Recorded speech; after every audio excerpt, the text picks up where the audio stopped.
Revenue, housing మరియు సమాచార పౌర సంబంధాల శాఖ మంత్రి పొంగులేటి శ్రీనివాసరెడ్డి డోర్నకల్ మండలంలోని చాప్లా తాండా గ్రామంలో సీతారాం ప్రాజెక్టును పరిశీలించారు. మంత్రి వెంట ప్రభుత్వ whip, Dornakal MLA doctor Ramachandra Naik, Congress నాయకులు నూకల నరేష్ రెడ్డి, జిల్లా కలెక్టర్ అద్వైత్ కుమార్ సింగ్, జిల్లా ఎస్పీ సుధీర్ రామ్నాథ్ కేకన్ తదితరులు ఉన్నారు.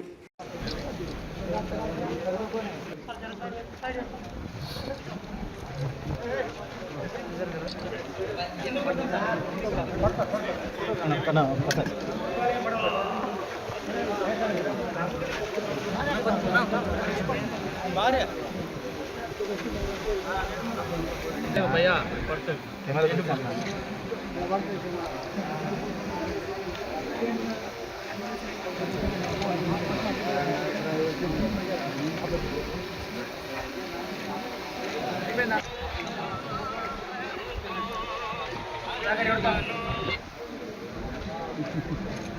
चाहिए चाहिए